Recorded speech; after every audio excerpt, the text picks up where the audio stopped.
Mesdames, Messieurs, bonjour. C'est la 59e séance du Salon financier. Emmanuel Derial pour la présentation.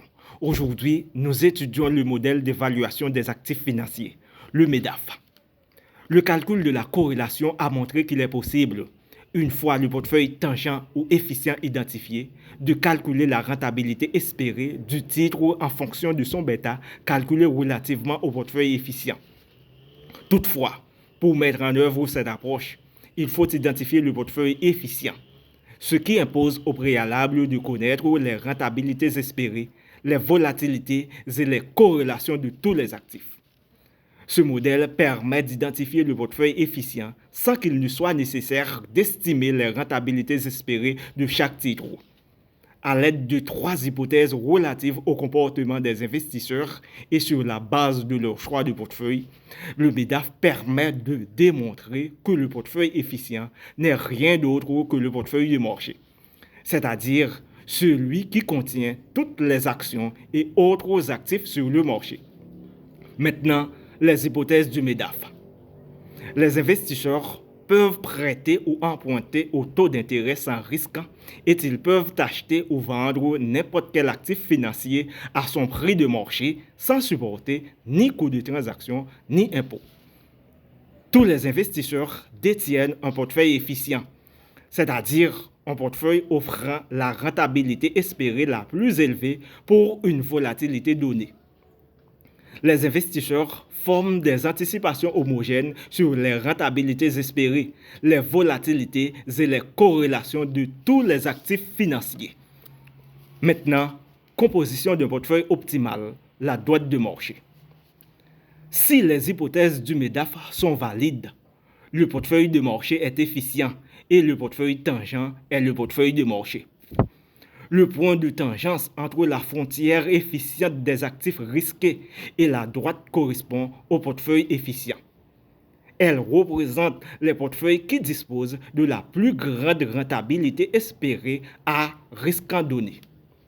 La droite est donc connue sous le nom de droite du MEDAF ou Capital Market Line. Selon le MEDAF, tous les investisseurs devraient détenir un portefeuille sur cette droite qui correspond à une combinaison d'actifs et de portefeuilles de marché. Déterminer la prime de risque. D'après le MEDAF, le portefeuille tangent coïncide avec le portefeuille de marché.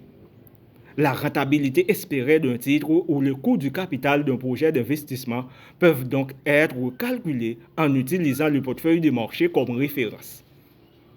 Le portefeuille de marché étant le portefeuille tangent, l'équation peut s'écrire de la manière suivante.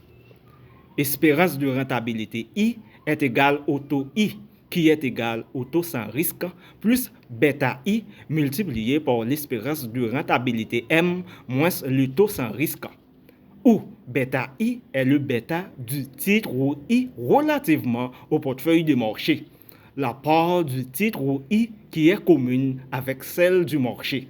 Bêta I est égal à l'écart type de rentabilité I multiplié par la corrélation de rentabilité I et de M sur l'écart type de rentabilité, qui est égal à la covariance de rentabilité I et de M sur la variance de rentabilité M. Le bêta d'un titre mesure donc la part de sa volatilité qui est due au risque systématique lorsque le portefeuille de marché est pris comme référence. Pour déterminer la prime de risque appropriée de tout actif, il est nécessaire que la prime de risque de marché soit ajustée pour tenir compte du risque systématique incorporé dans les rentabilités de l'actif considéré. La droite du MEDAF ou Security Market Line. Il existe une relation linéaire entre les bêtas d'un titre et son espérance de rentabilité. Cette droite passe par l'actif sans risque, bêta est égal à 0, et le portefeuille de marché, bêta est égal à 1. Elle porte le nom de droite du MEDAF, droite des actifs ou SML, Security Market Line. Si les rentabilités espérées des titres sont calculées en fonction de leur bêta, tous les titres sont situés sur la SML. À présent, résumé du MEDAF. Le MEDAF repose sur des hypothèses fortes. Les marchés sont supposés concurrentiels. Les investisseurs forment des anticipations homogènes et ils détiennent tous des portefeuilles efficients.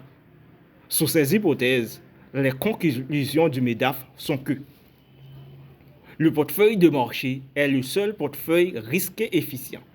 La rentabilité espérée la plus élevée pour une volatilité donnée est obtenue en combinant le portefeuille de marché et l'actif sans risque. La prime de risque d'un actif est proportionnelle à son bêta calculé relativement au marché.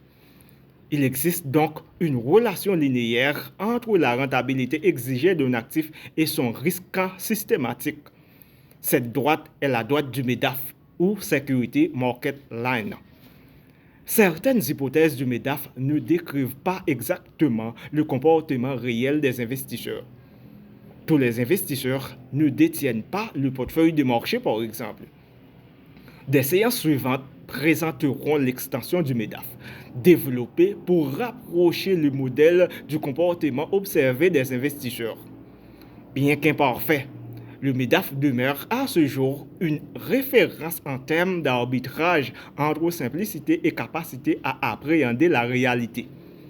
À ce titre, il demeure le modèle le plus utilisé par les praticiens pour estimer la rentabilité espérée ou le coût du capital d'un projet. Il est donc important de bien comprendre comment le MEDAF peut être estimé et utilisé en pratique, notamment pour construire les portefeuilles de marché et estimer les bêtas. Merci de nous avoir prêté attention. Au revoir.